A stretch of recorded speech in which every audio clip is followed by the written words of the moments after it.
John, you know, we have received an order. Not yet. You did see where DJ's mandated face masks. Yeah, Thank you you. won't have that, I know you did. That's just the field correct, right? It's just in the magistrate,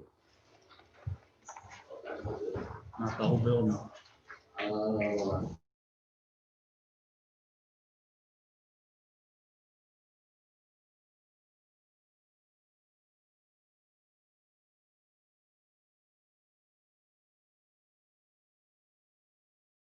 We're not sure if that means the whole building or just the courts. DJ's action is just the magistrate court.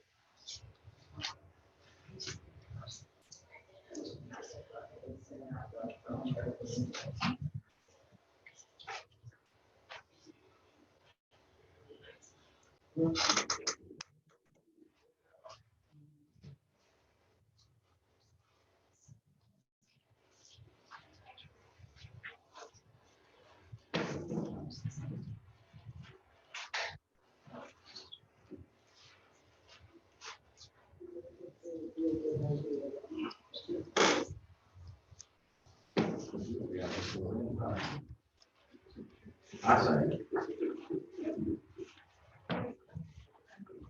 Sorry, you won't call me.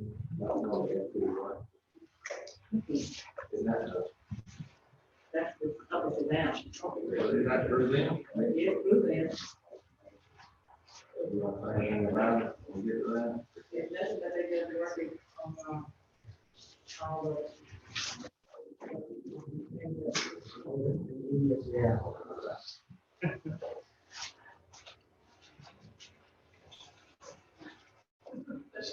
You get out of work, they get a lot more out of work because they.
Hey, are we?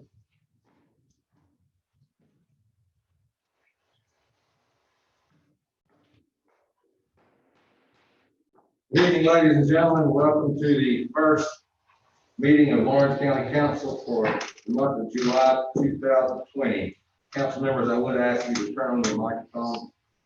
I'm going to remove this face mask so you can hear me. I'll try to put it on and off. At this time, I'll call the meeting to order. Ask you to please stand for the invocation provided by Vice Chairman Wood, followed by the Pledge of Allegiance. Please stand.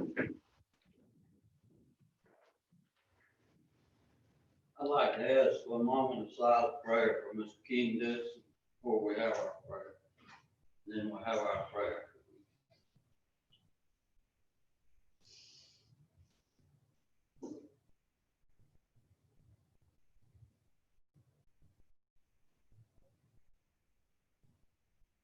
Let us pray. Our gracious Lord, we come here today, we got many things on our minds.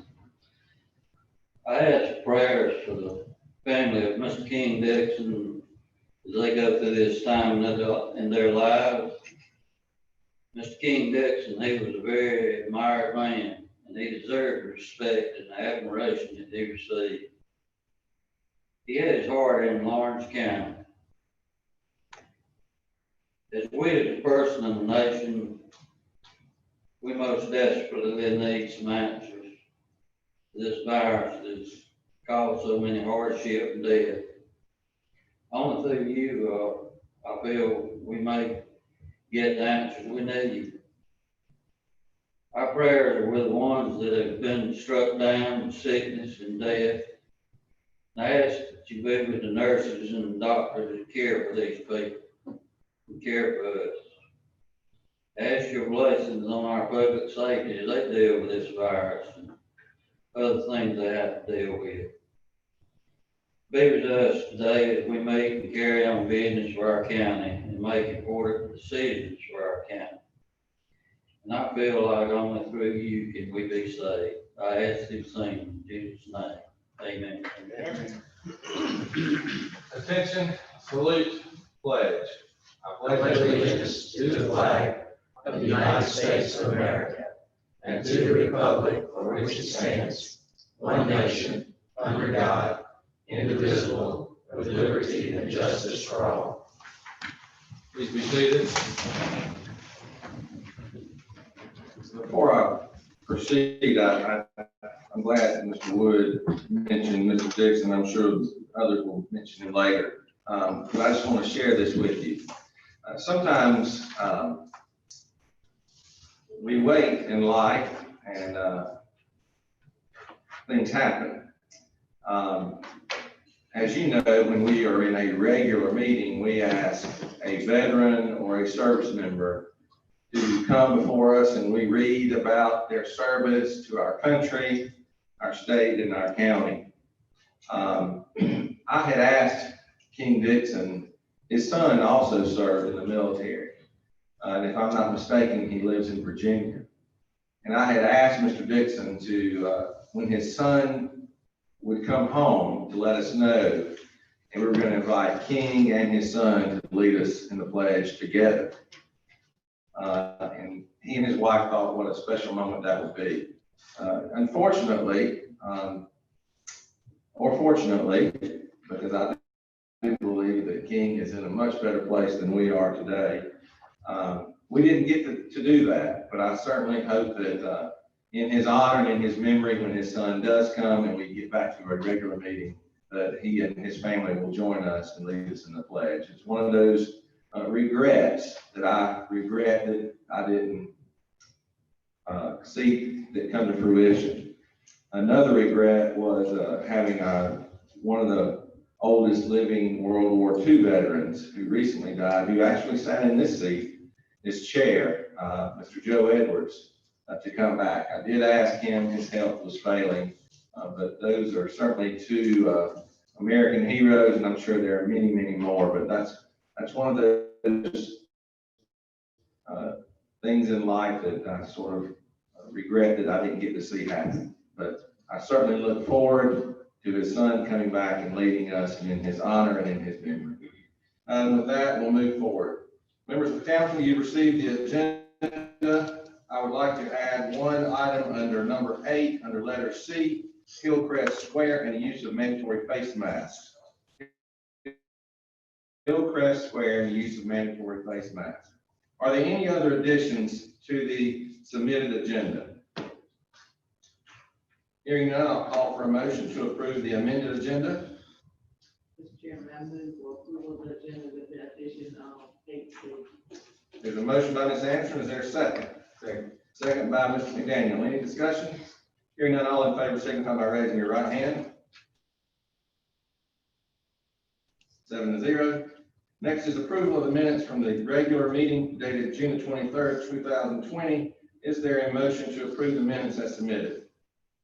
So moved. Motion by Mr. McDaniel. Second. Second by Mr. Patterson. Any additions or deletions? Hearing none, all in favor signify by raising your right hand. 7-0. Number 6, reports to council, COVID update for Lawrence County. This time I recognize our emergency management director, Mr. Joey Ashton. I'll take this off so you'll be able to hear what I say. Mr. Chairman, members of the council, thank you so much. If you notice, I gave you a mask. Actually, I gave everyone in the audience a mask, I think. To wear, if you will, if you choose to. Also, I gave you a pack of surgical type masks to give to someone that you may know that could be have some health conditions and may not have one. So we'll continue the community effort by giving those out. And hopefully they'll wear them to help protect themselves if they do have those underlying conditions. I started out with my presentation about 2 hours today, and so I've condensed it to about 7 minutes. Like that. Yeah, that's pretty good. Okay. But starting off with some numbers, and I hate to give you numbers because if you look at the DHEC website, numbers are numbers and numbers and different websites, and they can be somewhat confusing. So I'm just going to hit straight numbers that we can understand. Today, DHEC announced that there's 2,205 new confirmed cases in the state of South Carolina. 1,550 hospital beds are used throughout the state of South Carolina by patients who have either tested positive or under investigation.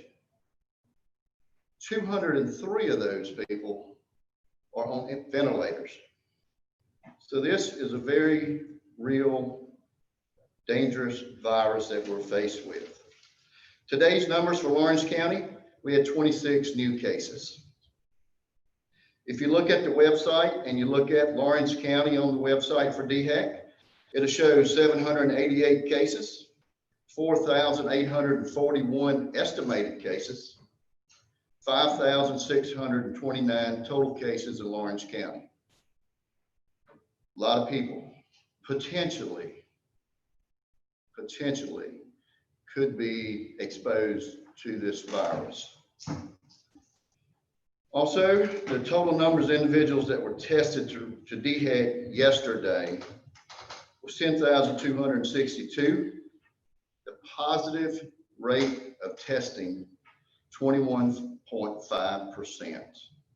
21.5%. There's a lot of mobile testing sites that are throughout the state, so our numbers are certainly going to go up because of those sites.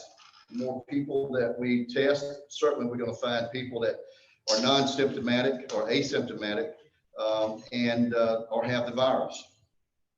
And you can find those tests, mobile test sites on SCDHEC website.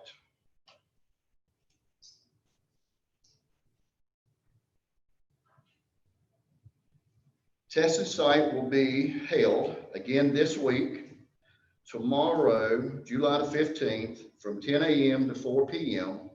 at the Gray Court Owens School.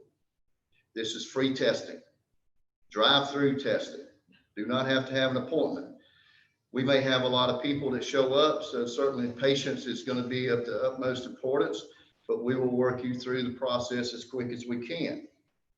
Also, next Tuesday, 21 July, from 8 a.m. to noontime, we will have a testing site at Clinton High School.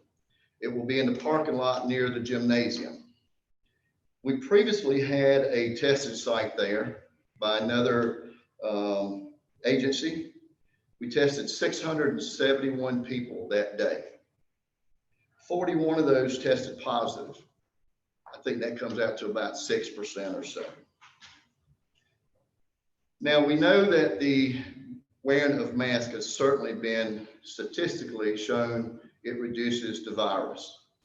And that was the reason for the mask today, is just get the word out to the general public that we encourage you to wear the mask, to protect you, to protect me. We want to protect ourselves for our family and our grandkids and so forth. So some of the things that we need to do, we need to continue practicing social distancing. Wearing a mask in public if possible, if that's your choice. I don't believe in mandating, but I do believe in encouraging. Avoiding group gatherings. Washing your hands regularly. Staying home if you're sick. And if we all do our part, we can certainly nip this curve and lower the curve that we currently have.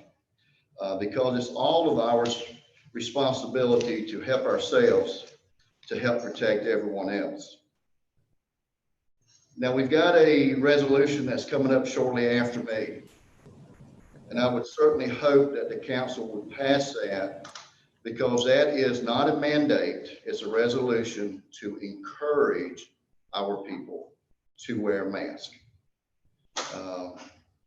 And that's all we can do. I assist people on a day-to-day basis with trying to find some masks, and if they're elderly, I'll certainly take one to them if I can get to them. But I think the mask is very important. Again, this resolution will certainly encourage our folks to wear that mask. It's not going to say that they shall wear the mask. Maybe say should wear the mask. That's my intent, is to get the word out. And we as leaders can help do that. We can still support the individual preference, but we can also show leadership and encourage people to help protect and lower the curve. That's pretty much all I got. I'll be glad to answer any questions that you may have. Are there any questions of Joe? Yes, sir.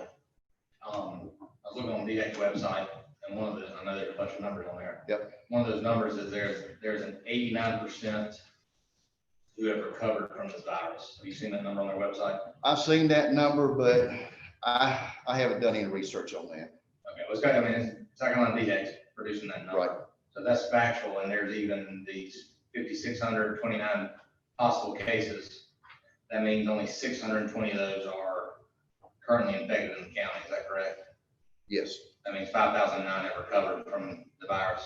That's an estimated number, Mr. Patterson, that DHEC utilizes, that if you have it, potentially 9 other folks could come in contact with you. So that's how they come up with that estimated number. Well, I'm using the big number. I mean, if 56 people potentially had it, Right. 5,000 have recovered, leaving only 0.9% infected in the county, which I think is a good number. Right, in my opinion. Only 600 people in this entire county are infected with it potentially. And if you look Good job. yes, sir. If you look nationwide, the mortality rate has really come down. That's Because that's the reason we're identifying these people who may be asymptomatic, and those are your positive numbers. The folks that have really been infected, we've gotten beyond that curve, if you will. Yes, sir. Okay, thank you. That leads a good segue into the next item of business for council under old business, and that's the resolution that you heard Mr. Avery mention. That's resolution 2020-19C, a resolution encouraging individuals to wear face coverings in circumstances and matters related thereto. Is there a motion to approve resolution 2020-19C? Chair, I move for approval of resolution 2020-19C. Motion by Ms. Ansha, second by Mr. McDaniel. Any discussion? I'd like to say that I think I'd be kind of stupid up here voting for this resolution, be sitting here without a mask on, but that's not the way I see it. If I went to the doctor this morning, they asked when I went in for just a checkup, not because I'm sick. I went to the doctor and they wanted everybody to wear a mask. I wore a mask, it didn't bother me. I left there, went to the highway department, they encouraged you to wear a mask in there. I wore a mask in there, it didn't bother me at all. So, I'm gonna vote for this resolution, but that don't mean that I'm demanding anybody to wear a mask, but it's just an encouragement. and do what the public asks you to do. If the store asks you to wear a mask when you go in there, you have to wear your mask. That's all I got. Ms. Patterson? Sure. First, I agree with Mr. Woods. I'm 110% against mandating people wear masks. I think there are times that it's smart to wear one if you're gonna be in a crowd of a bunch of people. Probably a pretty good idea, but that's your choice. I don't think government should be telling you to do anything, especially wear a mask. As far as encouraging it, I really don't like this resolution. It specifies under the directive, under now therefore be resolved, for people to wear face coverings for grocery stores and pharmacies. Well, how about the hardware stores and the mom and pop stores and the barber shops and everywhere else? Why do we pick out grocery stores and pharmacies? And then, of course, as well as facilities owned by the county. I mean, I find it interesting that those two items were picked out. I would personally be voting against this. Mainly because I don't think government should be telling people to wear masks. I do encourage people to do their homework, do their research, and if they deem it's necessary to wear a mask, they should wear one. If they don't, they shouldn't. And I don't think people should judge others for whether they do or do not wear a mask. They have their own personal prerogatives, and I do wear a mask at times when I'm in certain situations, especially in local shops that request them. I try my best to support our local businesses, and if it makes the business owners feel better that I have a mask on, I'll wear one. But as far as the mask mandate or even a mask resolution, I'm against it. Okay, any others? Go ahead, Ms. Thomas. Personally, I feel like South Carolina, the rate of coronavirus is spreading, and that the rate will continue to go up. And since that is one of the things that could lower the rate, I feel like we need to do everything possible to make it so that each of us can be healthy and safe. We hear about a couple of months ago, we didn't hear about any children. Now we hear about children. And people want to open schools. They want to do a whole lot of things, but I think we can only do those things unless we have some kind of guidelines to try to help make it better. I understand it's very hard to mandate this because it will cause problems with people trying to charge people here and there. But all the other counties around us have initiated probably the same thing, and I think some of our workforce people are really having some issues with people not wearing masks in their area. And so they want this particular thing so they can keep the people safe as well as be productive in their employment area. So I feel like it's something that anything that we can do to make life better for anybody that is around us, we should try to do it. And if infringe upon your values, I think you can always tell a person that. And I think people will respect you for what you say. And I think we all should be about trying to help each other and about trying to make the place, our community, better than what it is. Ms. Carroll? Yeah, along with what Mr. Patterson said, we cherry picked a couple things, and this could be spread over all places where you might encounter groups where you can't socially distance and have, they say, 6 feet apart. That's why I'm wearing the mask tonight. I don't want to be a hypocrite, and I'm sitting closer than 6 feet to this gentleman here who would like me to wear a mask, maybe not, may say it's my choice, but I'm in healthcare.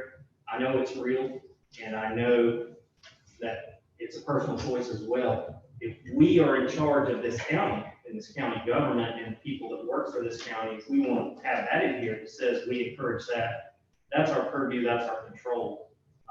The rest of the public, I support wearing masks to prevent spread, but I think it's a personal choice. I'm just concerned about picking just a couple of places. The gas stations are places you have to go to, doesn't say anything about that. So that's just my comment. Mr. Wood? This is my opinion and my opinion only. I think, I don't agree with all this testing they're doing. All right, you got a line card backed up here waiting to be tested. This lady that's doing the testing, she tells you roll your window down. You roll your window down, she got on road gloves, she takes this cotton swab and she sticks it in the car. Man's got a mask on, he takes the mask off, she she pokes it down his nose. And then she puts it in a plastic bag. She tells him, gets his information, he drives on. The next car pulls up, this same woman, she reaches her hands inside this car to give this next man a test, using the same rubber gloves that she just gave the last man a test with.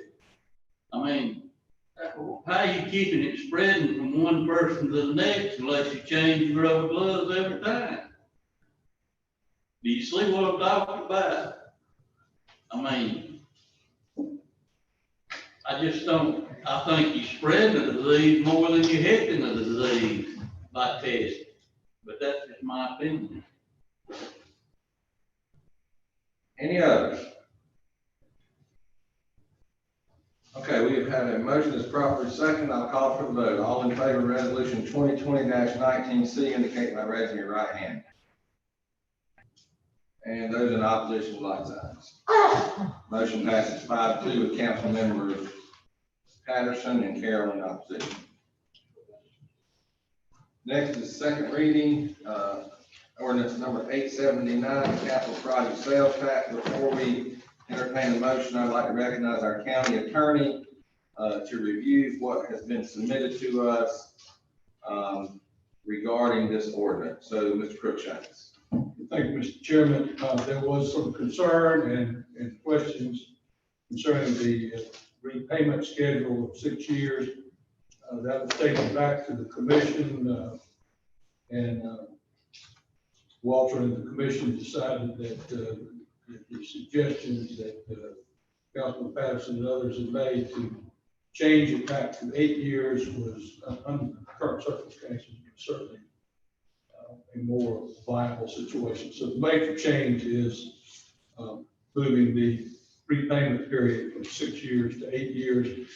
Obviously, if the tax money comes in quicker, assuming approval of the referendum, then the bond can certainly be paid off prior to 8 years.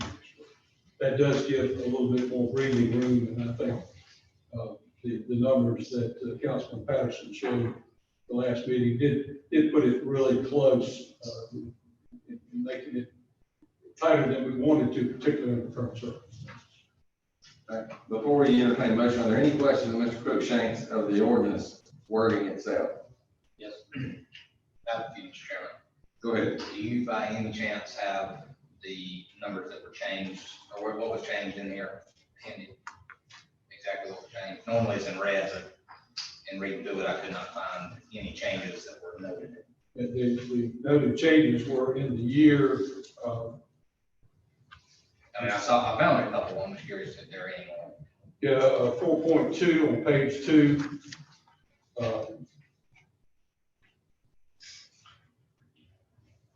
And there may be one other place. There's only a couple places in there that the 8 years or 6 years was replaced with the 8 years. I mean, if it went back to the commission and then came back to us, I want to make sure that's the only change. That's the only change we made, yes, was changing that from 6 to 8. I would mention, if I could, Mr. Chairman, that Thursday here in these chambers, the commission will begin the next phase of having each of the project presenters kind of a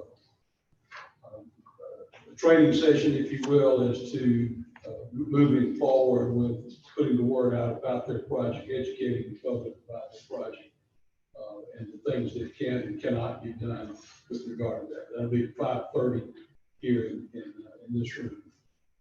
Okay, thank you, Sandy. I also would like to publicly thank you for your guidance for the commission in terms of the legalities of what can and cannot be done.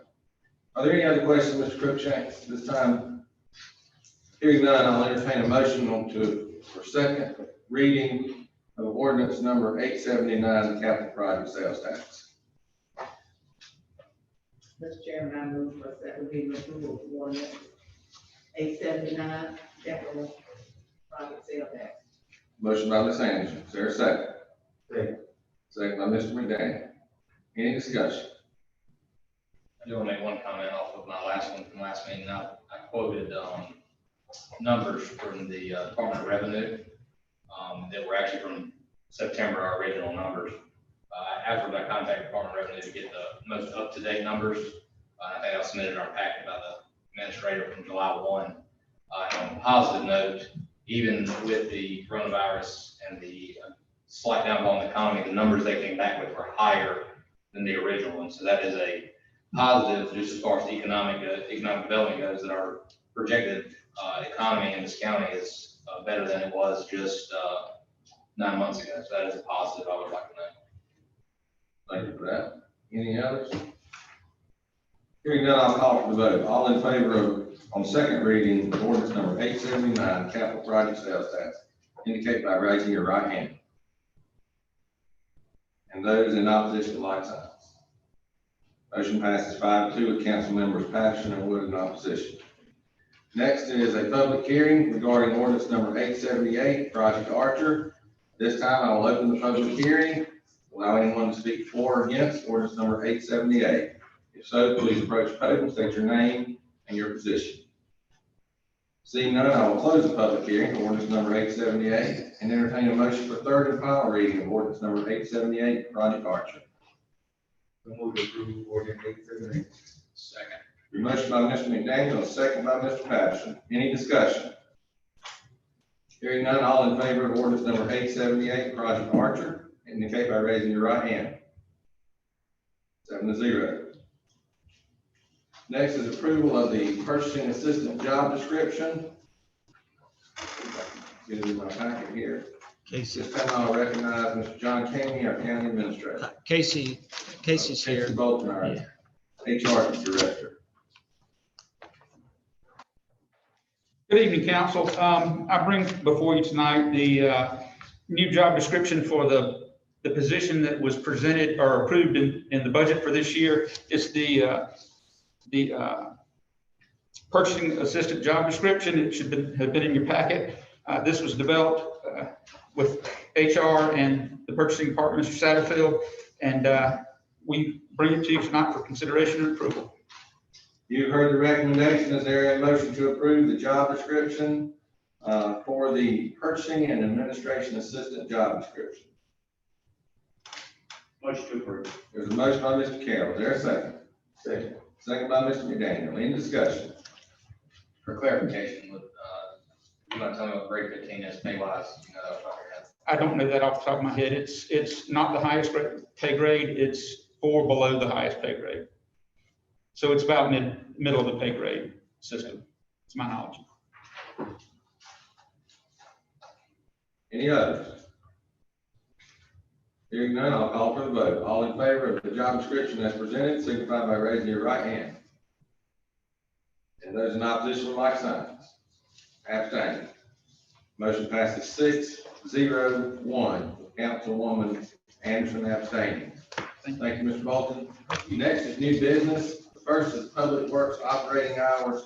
You've got a description in there, basically requesting to change the operating hour and the rationale for the public works department from 8 to 4 p.m. daily. Is there a motion to allow such change? Chairman, I move for approval of the changing of public works operating hours during the summertime. Motion by Ms. Anderson and second by Mr. Wood. Any discussion? I have a question for Mr. Satterfield. Go ahead. There on that 8-hour shift, what is your lunch hours? Our lunch hour, we eat about 30 minutes. We don't get an official lunch hour. We're working the entire time. So we Just don't let as our now, employees take yeah, we lunch? work 9 to 5 now, but we don't have a lunch hour. But do they get 30 minutes for lunch or legally they have to, don't they? Okay. So it's 30 minutes, so these are 37 and a half hour a week employees. Mhm. I'm going to defer to the county attorney on this one. Mr. Crookshanks, would you give us some guidance on that? With regard to, The mandatory break. yes, they have to have, Right, yeah, they have. Casey, the problem is- Yeah, I don't think he meant by the statement that they don't get to eat lunch. I think it means that they try to work through lunch and eat when they can, those specific times. I believe they're entitled to 2 breaks and the lunch. during the work. That's mandate. It's a matter of semantics, and unfortunately, Casey, if you can come forward on this one as well. Yeah. I don't think by this, we're just saying that the hours of operation of when they're gonna answer calls is between 8 and 4. We're not saying their work hours are between 8 and 4, is that correct? I hope not. We would begin to answer calls at 8 o'clock and stop at 4. But if Johnny works, public works, his work hours would be 8 to 4:30 with a 30-minute lunch break by law, is that correct? That would be, I'm sorry, that'd be 8 to 4. It's a 37.5-hour work week. That was 37 and a half. That's what council came up with when I first got here. Okay, I'm fine with that. Anybody else? All right. Yeah, so what has happened is with the transition of animal control to under the sheriff, Right. we're missing many more calls from 8 to 9 than we are receiving after 4. I'm trying to be more responsive to our citizens and them calling us. All right, we've got a motion and a second. I'll call for the vote. All in favor, signify by raising your right hand. 7-0. Thank you. Next is approval of memorandum of understanding for the SC Work Systems. You have received a packet from Upper Savannah. This has to be done annually. You can see it is signed by all of the counties comprised of Upper Savannah. And Ms. Anderson serves as our representative to Upper Savannah Council of Governments. Is that correct, Ms. Anderson? Is there anything you'd like to say about this? No, it's just an annual thing that needs to be done, and that they are being responsible for the employees within these 7 counties, and ensuring that when they need assistance in any form or fashion, that it is given to them, and also that if a plant or anything closes, that they would also be assistant to those people finding another job. So it's a way of making sure that they are compliant with their federal money and funds that they receive, and giving the employees, as well as the employer, some information that they need to make sure that the employees continue to try to find a place to work. Okay, thank you, Ms. Anderson. Is there a motion to approve this memorandum of understanding with SC Works? So much approved memorandum of understanding for SC Work System. Second. Motion by Mr. McDaniel, a second by Mr. Patterson. Any discussion? Hearing none, I'll call for the vote. All in favor, signify by raising your right hand. 7-0. Thank you. Next is an added item that is Hillcrest Square, and the use of mandatory face masks. I think each of you received an email from Mr. Caney regarding Chief Justice Beatty from the South Carolina Supreme Court indicating an order will be forthcoming requiring masks in all county courthouses. Is that correct? That's what the email said, yes. Okay. In the meantime, our chief magistrate has issued an order requiring anyone who is conducting business in the magistrate's office to wear a face mask. This is for information only. It does not require a vote or any action by this council.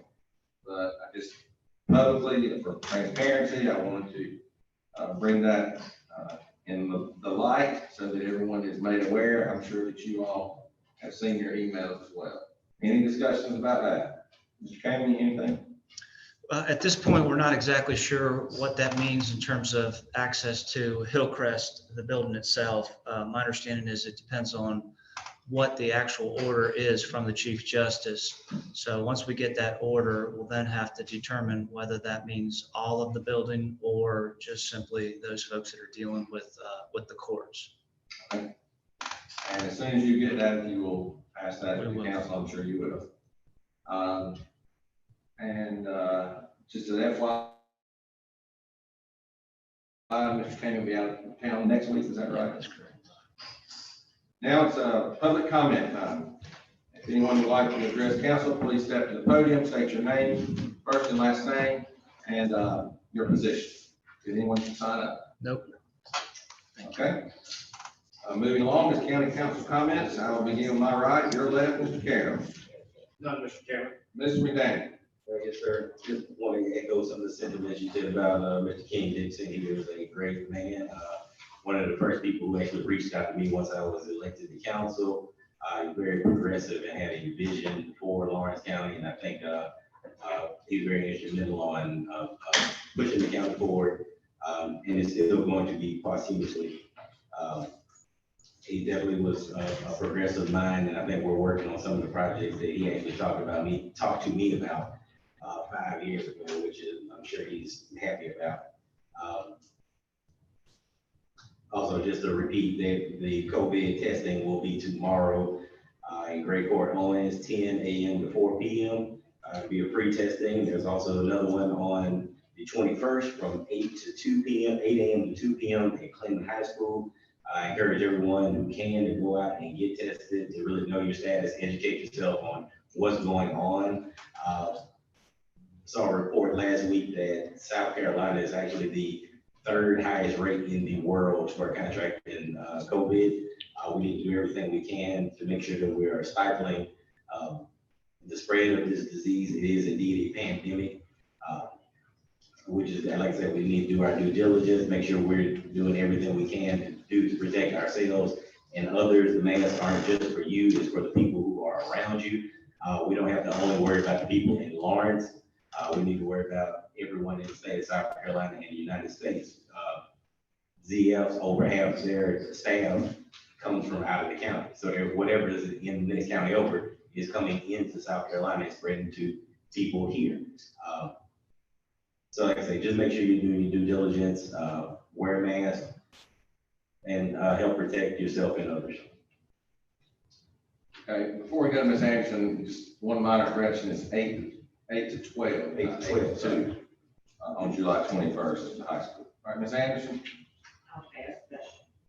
I also like to just mention Mr. Dixon, being an Allison man. He served on us as a town of Liberty also as one of the Lawrence County citizens who served on that board.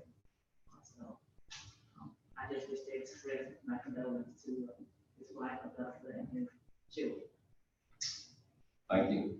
The only comment I have is, I spoke with Amanda Munyon, and I'm gonna get this incorrectly, but the micro grants that we approved $50,000 for, don't quote me on this, because I'm not 100% sure. I think after one day, there were over 30 requests, I believe, which tells me folks are hurting. Small businesses are hurting. How many? 33, thank you. That was just this morning. So That was just this morning. That is very, I'm excited that people are participating. I'm also, it gives me reason to pause and really consider small businesses as we continue to buy goods and services. I think that's a perfect reminder that we might pay a little more to shop local, but it's certainly working to keep those folks up and running. And I appreciate Amanda and her staff. Gary, are you serving on that committee? We haven't met as a committee yet, but Okay. we're And you'll keep us informed. Right, the application just started yesterday morning, the 13th, is Monday morning. As I said, we got 33 applications in. Just encouraging the council members to reach out into your respective districts to inform the small businesses in those areas, so we make sure nobody runs out. Okay, thank you for your service on that. Mr. Wood? Mr. King Dixon, I'll say one more thing about him.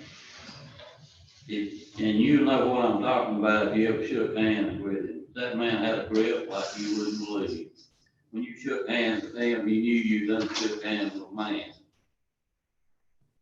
And I visited the transfer station that's being built out here at the landfill, and I encourage anybody on council that wants to pull out there and look at that. They're moving along real well on that thing. And I believe they might be done with it by October or November, like Mr. Satterfield said. They're moving real good on it. I think that's a great idea. It's always good to have a field trip. If we could, I know we'll have a quorum. Following the next council meeting, if we could transfer from here and go to the transfer station to see it as a council, I would certainly request Mr. Kane and Mr. Satterfield to arrange that for us. I think that's a great idea. And we certainly would invite any others to come along. I know it's a construction site, so we'll be careful, but we'd like for the media and the public to see it with us. Mr. Youngs. Mr. Patterson. Several things already been hit on, but the micro grants is a fantastic thing that we're doing in this county. And I encourage everyone who is eligible to apply. It's amazing that the first day of yesterday, and we are here at 33. I believe the application process runs for 2 weeks, and then the committee's meeting to decide on who to award those to. Like several have mentioned tonight, Mr. King Dixon was a great inspiration in a lot of our lives. We will miss him greatly. He was a huge proponent of Lawrence County and did more for this county than folks realize, and he will be greatly missed. I'd also like to recognize Mr. Roger Rice Jr. and his family. Deputy Rice was killed in the line of duty today in 2011. So let's remember him and his family, as well as all of the deputies and police officers that put themselves in harm's way every day for us. Thank you, Joey, for all your help in getting these testing sites organized. I think that's a big component. I think there's a lot of it out there and we just don't know it. As far as masks, I said my piece, but one thing I keep saying is educate yourself, so I'm gonna practice what I'm here to preach. This is a surgical mask, and the medical people in the room can back me up. The color is always supposed to be facing out. So if you're wearing one of these, make sure the color is facing out. Unlike Mr. Cruikshane's here, I'm gonna call him out. That's my third one tonight. But if you're gonna wear it, you wear one of these, make sure the color's facing out. So once again, educate yourselves, do what's best for you and your family. Thank you. And I certainly echo what Mr. Patterson said, as we remember Officer Rice and what he represents for not only our county, but for our country. Now is the time that we unite and support our law enforcement as they continue to serve and protect us, as well as the military. This is a sort of an unorthodox way to end this meeting, and we will have an official adjournment. Before I do, I've asked Councilwoman Anderson if she would, as we stand in honor of King Dixon, to lead us in a prayer in memory of him and for his life. So at this time, I would invite everyone to please stand.